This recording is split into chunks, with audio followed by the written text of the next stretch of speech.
Dios lo bendiga, amado hermano en Cristo. Soy el hermano Potombo Évalo. Me corresponde traerle una pequeña introducción acerca de la carta de Pablo a los Colosenses. Esa carta Pablo le escribió juntamente con Timoteo, estando Pablo preso en Roma entre el año 60 y 62 después de Cristo. En esa carta podemos ver unas correcciones y exhortaciones de Pablo a los creyentes o a los santos de Colosas. El apóstol Pablo escribió esta epístola a causa de un informe que él recibió de que cristianos de Colosas estaban cayendo en graves errores por las enseñanzas y prácticas falsas que algunos de ellos, los falsos que estaban infiltrados, o los falsos maestros que estaban infiltrados, estaban enseñando a los santos en este lugar. Y también por la presión cultural de Colosa, también hacía que los creyentes estén desviándose de la palabra de Dios, de la fe en Cristo Jesús, que es el requisito para la salvación. Pablo y Timoteo, como lo había dicho anteriormente, enviaron la epístola a los colosenses. Aparentemente Pablo escribió de su puño y letra su salutación al final de la epístola, lo que indica que un escriba, quizás Timoteo, le había ayudado a escribir el resto de la carta. En esta epístola se escribió a los fieles santos de Colosa, un sitio en la actual Turquía. Pablo instruye a los santos colosenses que compartiera la carta con los miembros de la iglesia de la cercana Laodicea. Pablo escribió esta epístola después de una visita de Epafras, el evangelista de la iglesia en Colosas. Epafras fue a visitar a Pablo en prisión en Roma y Pablo juntamente con Timoteo escribió la carta. Timoteo, como lo acaba de decir, Timoteo fue la persona que escribió con su letra, con su puño, escribió casi toda la carta y Pablo terminó con la salutación final. Vamos a ver más o menos el bosquejo de este libro, que es muy hermoso. Vemos que desde el versículo 1 a 2 del capítulo 1, vemos la salutación de Pablo a los creyentes de Colosas.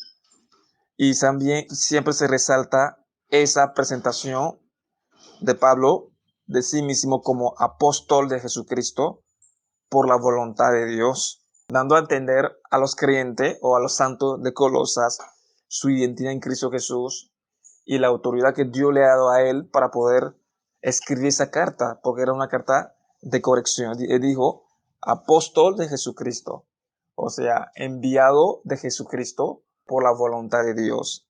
Desde el versículo 3 a 14, Pablo le informa a los colosenses que él está pidiendo a Dios que le dé sabiduría espiritual para poder saber discernir entre los falsos y estar firme en contra de la presión cultural, la presión social, que le están desviándose de la verdad.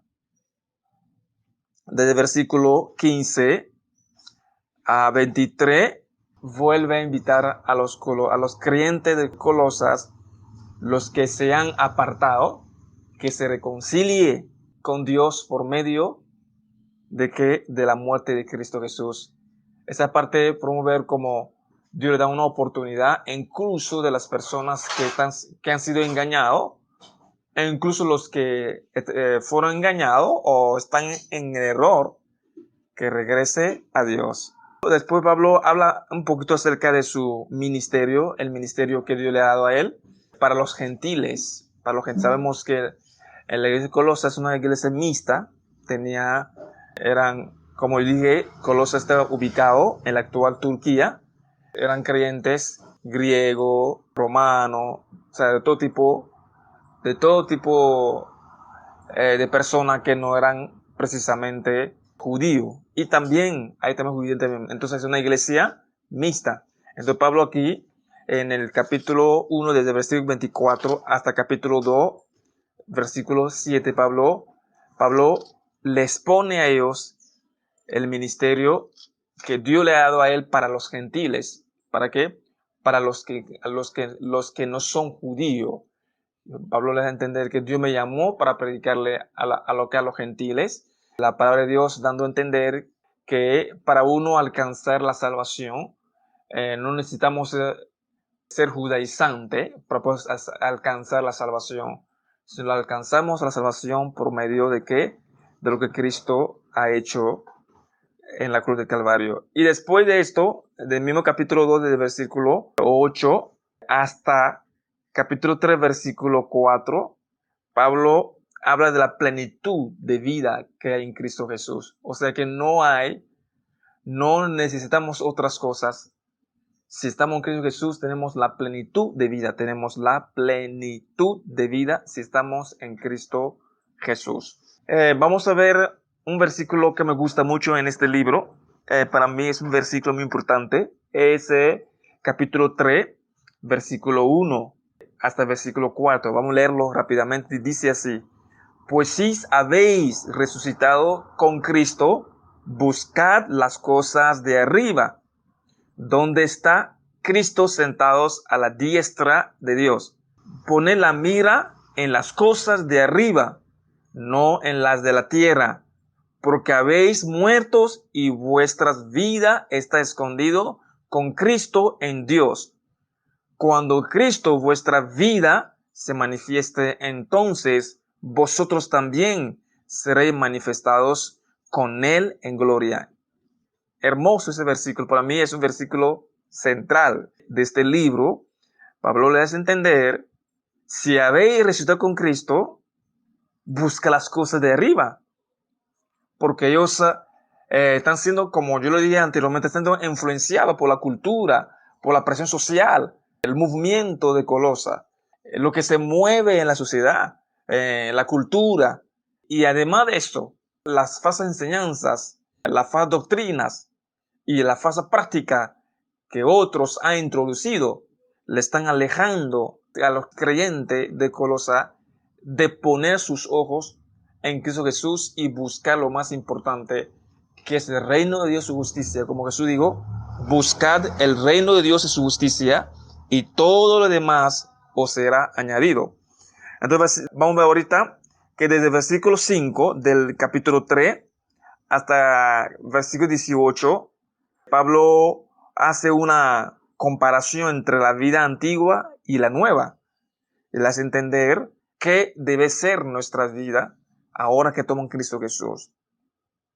Desde el versículo 18 del mismo capítulo hasta capítulo 4, versículo 6, Pablo habla entonces de los deberes sociales de la nueva vida.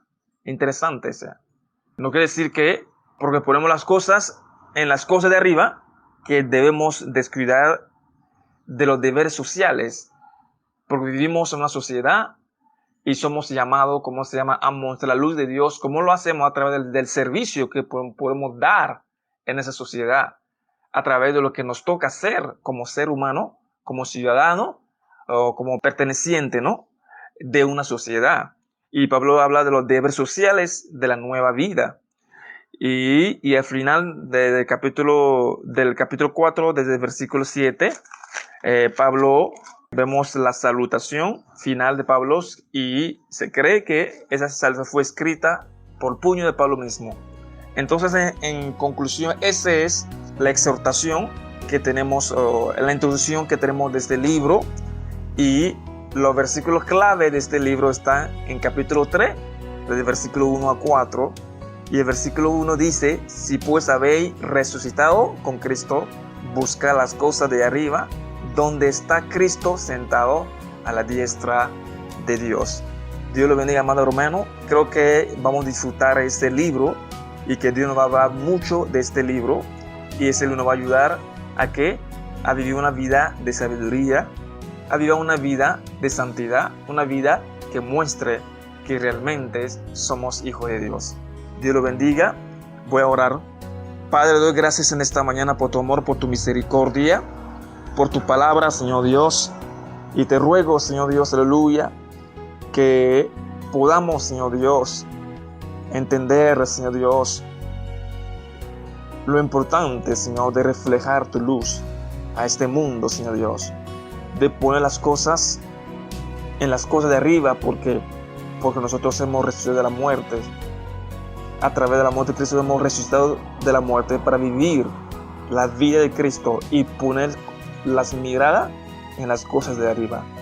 Te doy gracias, Señor Dios Padre, por tu palabra, Señor Dios. En el nombre de Jesús oramos. Amén.